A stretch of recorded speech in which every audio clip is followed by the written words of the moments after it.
My self Tanisha. And I am Ravneet. आज हमारे साथ हैं विद्या भारती उत्तर क्षेत्र के ऑर्गेनाइजिंग सेक्रेटरी श्री विजय नड्डा जी।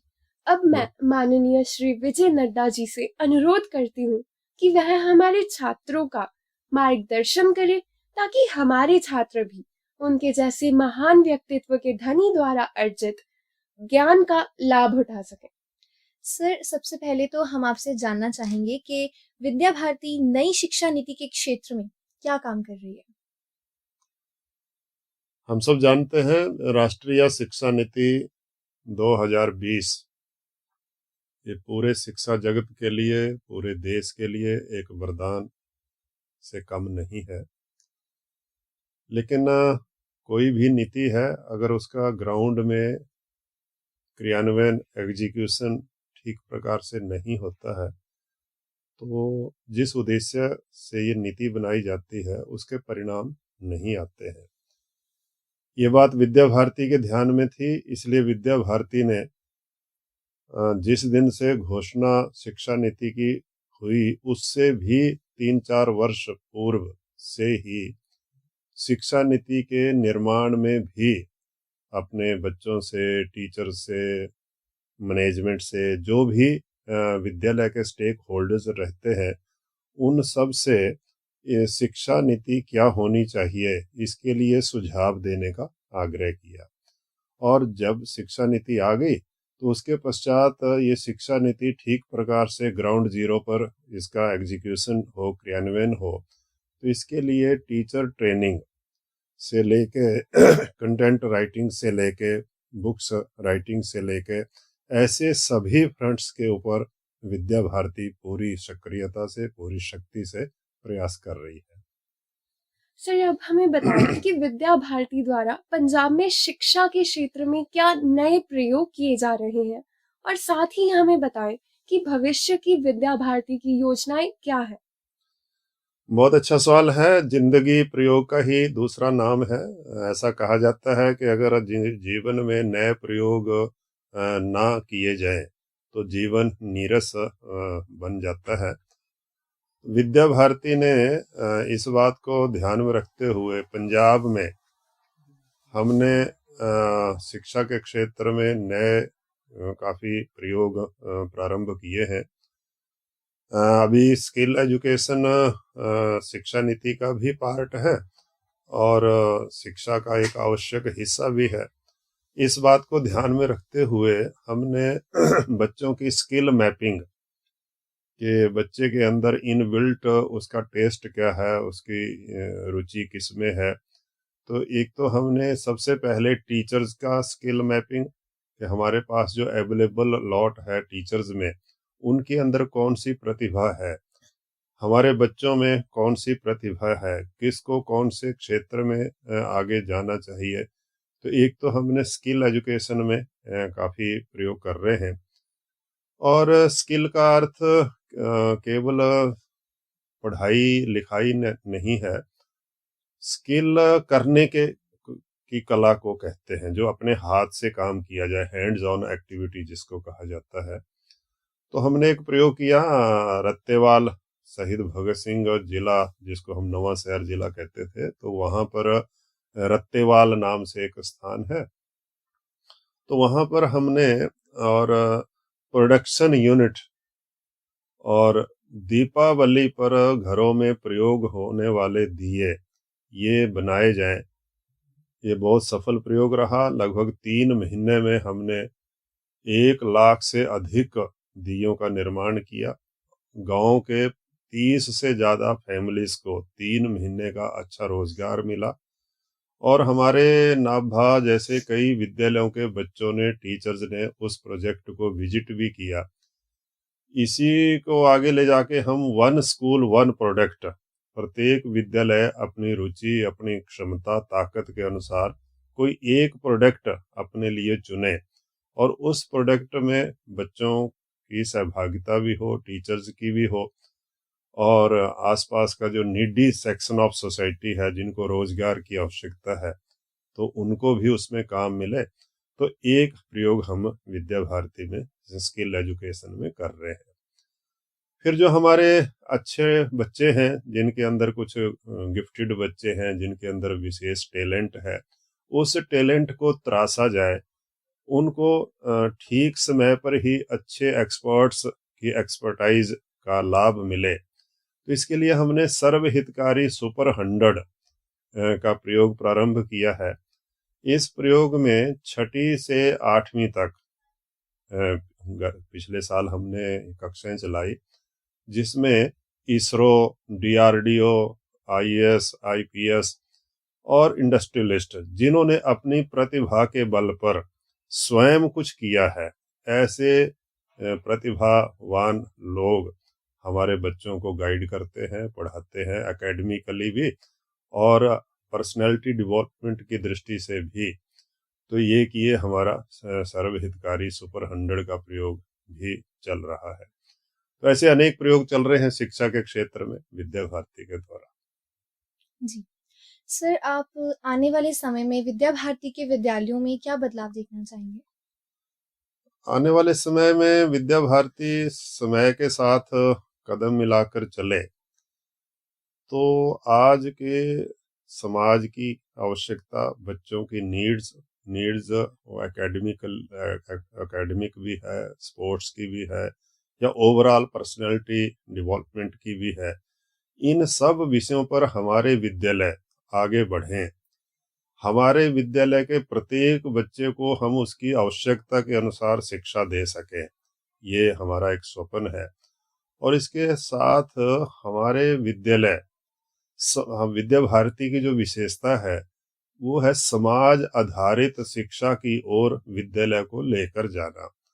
क्योंकि हमारा मानना है कि फीस लेकर विद्यालय चलाना ये कोई बहुत अच्छी स्थिति नहीं है। क्योंकि हमारे अनेक बच्चे ऐसे रहते हैं कि जो फैमिली, उनकी बैकग्राउंड ऐसी रहती है कि उनको फीस देना भी कठिन है। और आज के युग में जब फीस बहुत ज़्यादा लेनी पड़ती है अच्छे स्कूलों को, इसलिए लेनी पड़ती है ताकि टीचर्स को हम अच्छी सैलरी दे सकें, बच्चों को अच्छे लैब, बच्चों को अच्छी लाइब्रेरी, स्कूल के अंदर इंफ्रास्ट्रक्चर भी अच्छा होना आवश्यक है। तो इसलिए ये अगर फीस के बल पर करना है तो फिर स्वाभाविक है कि फीस बढ़ानी पड़ेगी। फीस बढ़ाते हैं तो फिर सामान्य बच्चा हमारी अच्छी शिक्षा से वंचित हो जाता है। इसलिए विद्या भारती ने प्रारंभ से ही जिसको हम कह सकते हैं इसके समाज आधारित शिक्षा, ये भारत का प्राचीन मॉडल भी था। तो अब विद्या भारती उसी मॉडल पर काम कर रही है। तो हमारा स्वप्न है कि हम विद्यालय में अधिक से अधिक दानी सज्जनों को आकर्षित करें, उनका आह्वान करें, उनको शिक्षा के क्षेत्र में, क्योंकि दो ही एरियाज हैं जिनमें आज जो समाज का संपन्न वर्ग है उनको आगे आना चाहिए। तो एक शिक्षा है और एक चिकित्सा है, और दोनों ही व्यक्ति की बेसिक नीड्स हैं जो पूरी होनी आवश्यक है। तो हम विद्या भारती के विद्यालयों में इस प्रकार का भी एक आवश्यक भाग, इसको हम प्रारंभ करना चाहते हैं। सर, अब हमें बताएं कि जैसे कि हमारा विद्या भारती का काम सारा समाज आधारित है, बदलते समय में क्या समाज द्वारा सहयोग में कोई बदल परिवर्तन आया है? हाँ, बिल्कुल आया। बहुत अच्छा प्रश्न है। आज से कोई 3-4 साल पहले जब हमने प्रधानाचार्यों के सामने ये विषय रखा, मैनेजमेंट्स के सामने ये विषय रखा, तो बहुत ज़्यादा उत्साहवर्धक ऐसा रिस्पांस नहीं दिखाई दे रहा था। क्योंकि सबको ऐसा लगता था कि विद्यालयों के बारे में जो एक इम्प्रेशन बना दिया कि ये कमर्शियल एक्टिविटी है, फीस देकर स्कूल चलता है, तो इनको दान की क्या आवश्यकता है। तो इस कारण से समाज के अंदर भी ऐसी एक छवि बन गई है। कुछ हैं उसमें बहुत थोड़े विद्यालय हैं जो बहुत ही हायर साइड पर फीस लेते हैं, यद्यपि उनकी संख्या कम है, लेकिन इम्प्रेशन उनके कारण ही सभी विद्यालयों के बारे में ऐसा बन गया। तो इस कारण से प्रारंभ में जब हमने विषय रखा तो कोई बहुत ऐसा उत्साहवर्धक ऐसा वातावरण नहीं लग रहा था। लेकिन पिछले 3-4 वर्षों में जब से हमारे प्रधानाचार्यों ने, मैनेजमेंट्स ने, टीचर्स ने इस पर काम करना प्रारंभ किया, तो आपको जानकर अच्छा लगेगा कि आश्चर्यजनक परिणाम समाज से देखने को मिले। हमारा फगवाड़ा विद्या मंदिर है, जलंधर के साथ ही फगवाड़ा स्थान है। वहां तो विद्यालय एक ही सज्जन ने बना दिया। एक सज्जन ने जमीन दे दी और दूसरे सज्जन ने 1.5-2 करोड़ रुपया लगाकर अकेले ने ही विद्यालय बनाकर दे दिया। और इसके अतिरिक्त अडॉप्ट टू एजुकेट हमारा एक प्रोग्राम है कि जो नीडी बच्चे हैं उनको हम समाज का जो संपन्न वर्ग है, सक्षम वर्ग है, उसको आह्वान करते हैं कि आप 2, 4, 6 अपनी क्षमता के अनुसार बच्चों को अडॉप्ट टू एजुकेट, उनकी पढ़ाई के लिए उनका खर्चा जो है वो उसकी जिम्मेवारी लें। तो आपको जानकर अच्छा लगेगा कि शायद हम पंजाब में 500 से अधिक बच्चे इस अडॉप्ट टू एजुकेट में और अडॉप्ट करवा चुके हैं। जी। सर, जैसे कि आप 5 राज्यों का काम संभालते हैं, जो कि हमारे विद्या भारती के सदस्यों के लिए बहुत ही प्रेरणादायक है। तो सर, हम जानना चाहेंगे कि आपकी दिनचर्या कैसी रहती है? दिनचर्या जो है वो सामान्य रहती है। बस केवल इतना है कि उसमें ट्रैवलिंग का हिस्सा थोड़ा ज़्यादा है। सामान्यतः जहाँ मेरा केंद्र है, हेडक्वार्टर है, वहाँ महीने में 5-7 दिन ही रहना होता है और बाकी 22-25 दिन जो है वो लगातार ट्रैवलिंग करनी होती है। उसमें लेह लद्दाख से लेके और दिल्ली तक जो हमारे 5-6 स्टेट्स हैं, इनमें जाना रहता है। और दिनचर्या की जहाँ तक बात है तो दिन में सामान्यतः या तो विद्यालय में निकलता है या फिर मैनेजमेंट की मीटिंग है, समाज में जो अच्छे लोग हैं उनसे मिलना है। तो लगभग इन सारी गतिविधियों में दिन का वो समय निकल जाता है। सर, जैसे कि आपने बताया कि आपका विभिन्न प्रांतों में आना-जाना लगा रहता है, तो हमारे दर्शकों को बताइए कि आपका सबसे पसंदीदा विद्यालय कौन-सा है, जहाँ आपका बार-बार जाने का दिल करता है? ये प्रश्न तो आपने पूछकर धर्म संकट बढ़ा दिया। और जिस विद्यालय में ये इंटरव्यू चल रहा है वहाँ का नाम ना लिया जाए वो भी अन्याय होगा। लेकिन खैर ये तो मजाक की बात है, लेकिन सही अर्थों में एकदम तो ऐसा कहते हैं कि स्काई इज द लिमिट।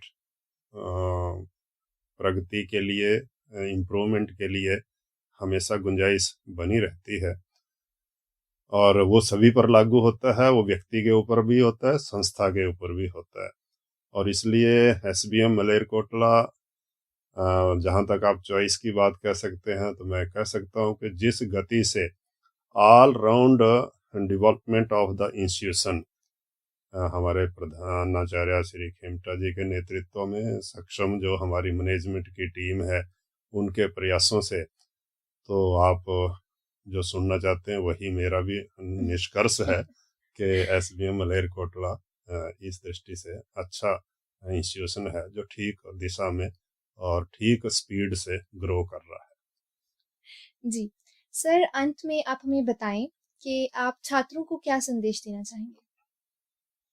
जहाँ तक छात्रों के से बातचीत की बात है, संदेश की बात है, तो मेरा अनुभव ऐसा कहता है कि जो हमारी आयु रहती है इसमें हमारे अंदर अनंत शक्तियाँ विद्यमान रहती हैं। स्वामी विवेकानंद भी कहते थे कि every child is a potentially divine. हर बच्चे के अंदर बहुत ज़्यादा शक्ति है। वो शक्ति स्पिरिचुअल भी है, मेंटल भी है, फिजिकल भी है, हर प्रकार की शक्ति रहती है। लेकिन इस शक्ति के साथ हनुमान जी वाली बात है कि जैसे हनुमान जी के बारे में हम सब सुनते हैं कि शक्ति तो बहुत ज़्यादा थी, लेकिन उसको अभिशाप कह लो कि उनको अपनी शक्ति क्या हो जाता था, विस्मरण हो जाता था, वो भूल जाते थे। तो फिर जामवंत जैसे लोगों को आके उनको उनकी शक्ति का स्मरण करवाना पड़ता था और जैसे उनको अपनी शक्ति की याद आती थी तो फिर एक ही छलांग में समुद्र को भी पार कर जाते थे। तो मेरे को ऐसा लगता है कि हमारे जो बच्चे हैं वो भी हनुमान जी की तरह हैं कि उनको पास बहुत ज़्यादा शक्ति है, लेकिन उनको अपनी शक्तियों का विस्मरण नहीं रहता है। या दूसरे अर्थों में कहना हो कि आयु ऐसी रहती है कि इसमें लापरवाही का हिस्सा ज़्यादा हो जाता है। तो मेरा संदेश यही है कि इस अवस्था में हम जितना ज्ञानार्जन कर लेंगे, और ज्ञानार्जन नॉट ओनली केवल सिलेबस बुक्स तो उसका एक आवश्यक हिस्सा है, लेकिन हमारे भारत और दुनिया के अंदर ज्ञान बिखरा पड़ा है अनेक प्रकार के ग्रंथों में। तो मेरा आग्रह है कि एक तो हम और सिलेबस से बाहर निकलकर जो भी हमारे धार्मिक ग्रंथ हैं, सामाजिक ग्रंथ हैं, अनेक प्रकार के ग्रंथ हैं देश और दुनिया के अंदर, उन सब तक हम अपनी पहुंच बनाने का प्रयास करें। और दूसरा, शरीर माध्यम खलु धर्म साधनम, कि हमारा शरीर अगर मजबूत है तो फिर बाकी चीजें भी ठीक हैं। तो इसलिए हमें खेल के मैदान में या घर में प्रतिदिन अपने शरीर में पसीना बहाने तक इतना व्यायाम, खेल, एक्सरसाइज, योग, प्राणायाम जो भी हमारे पसंद हो, तो हमारा जो। और फिर तीसरा है कि बच्चों में सामान्यतः धारणा है, माता पिता भी ऐसा कहते हैं कि अच्छे काम करने के लिए जिंदगी पड़ी है, अभी तेरी ये उम्र थोड़ी है मंदिर जाने की, या तेरी ये उम्र थोड़ी है गीता गुरबाणी पढ़ने की, या तेरी ये उम्र नहीं है कि अच्छे काम करने की, अभी तो तू केवल पढ़ाई पर फोकस कर। ऐसा सामान्यतः टीचर्स का भी और पेरेंट्स का भी। तो ये सारी बात ठीक है, पढ़ाई पर फोकस होना चाहिए, इसमें तो कोई दो राय नहीं है। लेकिन तीसरी बात जो है कि अच्छे काम करने की आदत भी बचपन से ही डालनी चाहिए। और अच्छे काम to best of our capacity, जो बड़ा आदमी होगा वो बड़ा काम कर लेगा, छोटा होगा वो छोटा कर लेगा। तो मैं इतना ही कहूँगा कि हम अपने सर्वांगीण उन्नति, शारीरिक, मानसिक, बौद्धिक और आध्यात्मिक, इन चारों उन्नतियों पर हम फोकस करें, उसके लिए प्रयास करें। तो यही मेरा संदेश है। Thank you so much sir कि आपने अपने बिजी स्केड्यूल में से, जैसे कि आपने बताया, उसमें से वक्त निकाला और हम सभी का मार्गदर्शन किया। धन्यवाद। Thank you sir.